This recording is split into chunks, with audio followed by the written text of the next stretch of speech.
¿Cómo están? Dios les bendiga. Un abrazo grande para todos los hermanos, para toda la familia de Cristo, para todos los ministros. Ayer primero fue el Día del Pastor. Me comentaba un amigo, un ministro, que me preguntaba si era bíblico. No es bíblico, simplemente un reconocimiento a todos los siervos de Dios, aquellos que han dejado su vida, entregado total y absolutamente a Cristo, y muchos han perdido la vida por el Señor. Bueno, ese es un reconocimiento, un simple reconocimiento, pero el reconocimiento máximo es estar juntamente con el Señor. Eso es lo mayor, lo mejor. Y la reflexión de hoy quería verla va a hablar sobre lo que es la cultura de reino. La cultura de reino. Pienso que todavía la iglesia no tiene conciencia de que hay algo más. Quiero aclarar esto para que la gente no se sienta mal. No es que no tenga conciencia de que no es, sino que no estamos viviendo todo lo que Dios tiene. Tal vez vivimos con lo que sabemos y creemos que eso nos alcanza para servir a Dios. Y tenemos en nuestra mente el énfasis de ganar el mundo para Cristo. Y eso no está mal. Eso no está mal, al contrario. Pero la pregunta es, ¿qué vamos a hacer con todos ellos? ¿Qué vamos a hacer con todo el mundo si lo ganáramos para el Señor?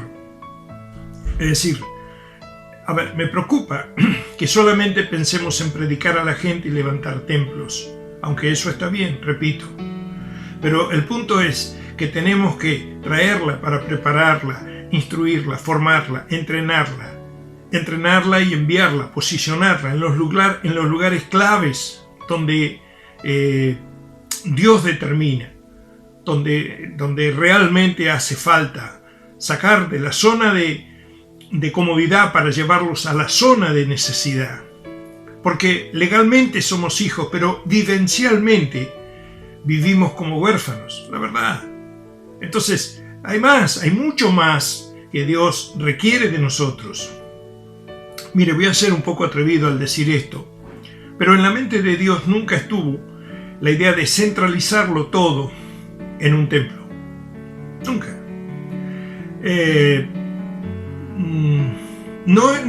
Claro, no digo que no sea importante un lugar, por favor, entiéndame bien. Pero el sobreénfasis hoy es en el templo y en la cantidad de personas que le podamos meter. Pareciera ser que algunos, que mientras más gente tengan, más éxito tienen. Esa es, digamos, la definición que ellos tienen de éxito. Para mí éxito es otra cosa. Éxito no tiene que ver con logros. Para mí éxito es caminar en el diseño que Dios ha mostrado, ha hablado, ha proyectado sobre tu vida, sobre mi vida. Porque el logro o el resultado final, yo lo puedo anticipar. Por ejemplo, el Señor te dice, quiero que hagas esto o esto porque te quiero llevar a tal lugar. Quiero decir, Dios siempre te va a hablar del futuro, porque Él llama las cosas que no son como si fueran. Y la gente del reino aprende a no vivir del pasado, porque el pasado solamente es una referencia.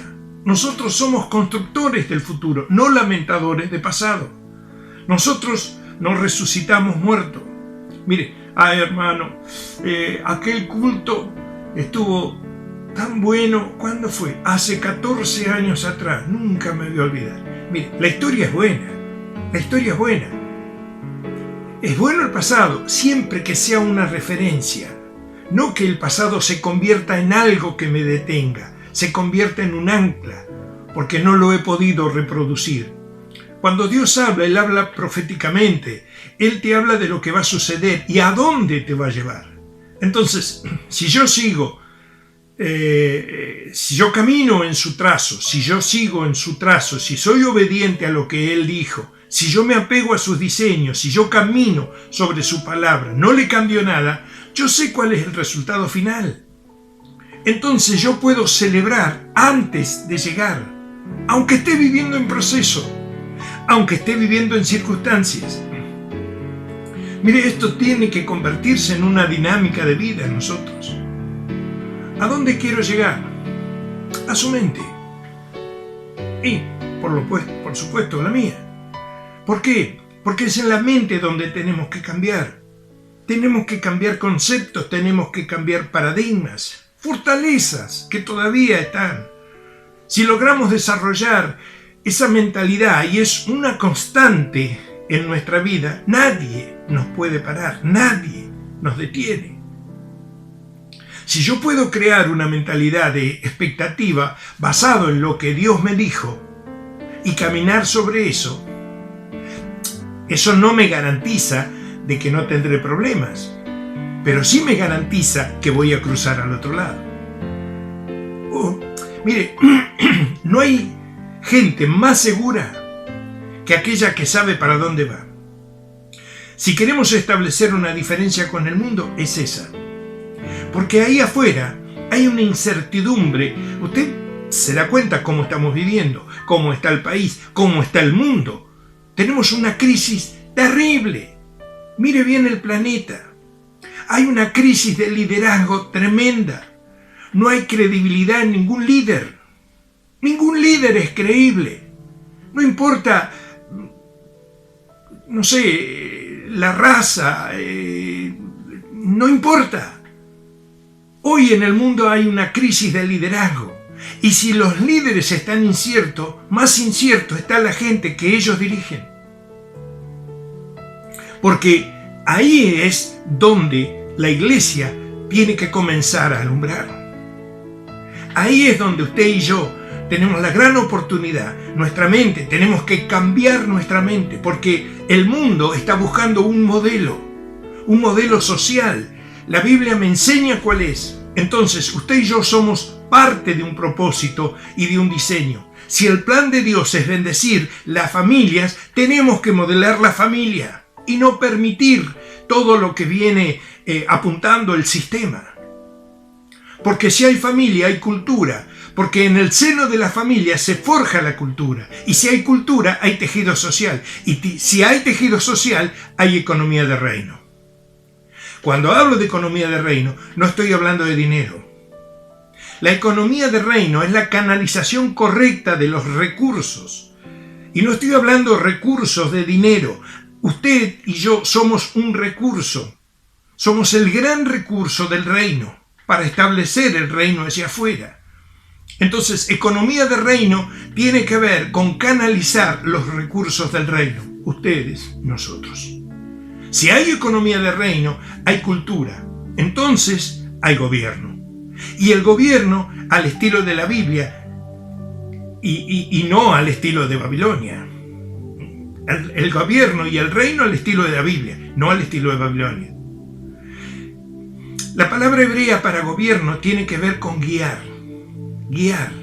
Guiar es la función que ejerce un padre. No guía cualquiera, guía un padre. Dios llamó a Abraham y le dijo, vamos a levantar un pueblo y lo vas a guiar. Entonces la función del padre es guiar. Dios es un Dios que está en movimiento, su palabra es viva y eficaz. ¿Qué significa eso? Que su palabra se está moviendo, su palabra está creando continuamente. Dios es un Dios creador. En el principio creó Dios los cielos y la tierra. Satanás le dice al Señor, ¿quieres que toque a Job? ¿Quieres que toque a Job? Y Dios le dice, tócalo. Si lo tenés cercado, si lo tenés rodeado, prospera él, prospera su familia. Todo lo que él hace y todo lo que él tiene prospera, porque lo tenés cercado, lo tenés guardado, lo tenés protegido. quítale el cerco. Entonces, la palabra cerco en hebreo es natsar. Natsar, que significa guardar, cercar, preservar, conservar. Entonces, esa palabra está relacionada con la palabra de Dios. Significa que la palabra hace un cerco, pone un cerco a tu alrededor.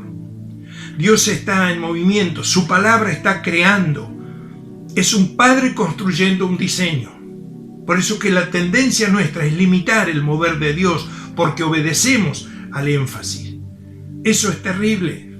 La tendencia nuestra es limitar el mover de Dios, porque obedecemos al énfasis del momento. Entonces, el énfasis es que todo el mundo caiga para atrás. Entonces, todo el mundo empezó a caer para atrás. Luego el énfasis fue la risa, todo el mundo a reírse. Después fue el polvo de oro. Todos querían hacer caer polvo de oro. Imagínese, vaya afuera y dígale a una empleada de un supermercado, una cajera del supermercado, miren, me cayó polvo de oro del cielo. ¿Qué? Le va a decir. Miren, en la iglesia oraron por mí y me caí para atrás. Dígaselo a una cajera que no conoce al Señor, un cajero. Se da cuenta que la dinámica nuestra es muy de acá, tenemos un lenguaje que es muy interno, muy nuestro. Nos invitan a una reunión secular y decimos amén. ¿Quién dice gloria a Dios? Y si nadie es creyente, ¿quién va a decir gloria a Dios? Estábamos con mi esposa en una terminal, nos tenían que venir a buscar y de pronto alguien grita, dice, ¡varona! Y la gente se dio vuelta y empezó a mirar. Entonces Dios trasciende lo que es de Dios. Lo de Dios trasciende. El mundo necesita otra cosa. Gobierno tiene que ver con la guianza de un padre. Por eso lo que Dios delegó es una autoridad paternal para formar. Pero también la palabra gobierno tiene que ver con traer juicio sobre el enemigo. Entonces Dios nos guía en un proceso de formación y establece la autoridad para ejercer juicio sobre el enemigo, que es antagónico al propósito de Dios, es antagónico a la obra de Dios, es antagónico a la palabra de Dios.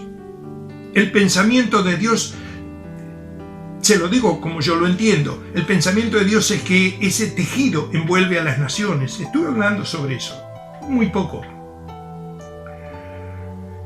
El tejido social, el tejido del reino envuelve a las naciones. No que pesque solamente para atraer y llenar el templo.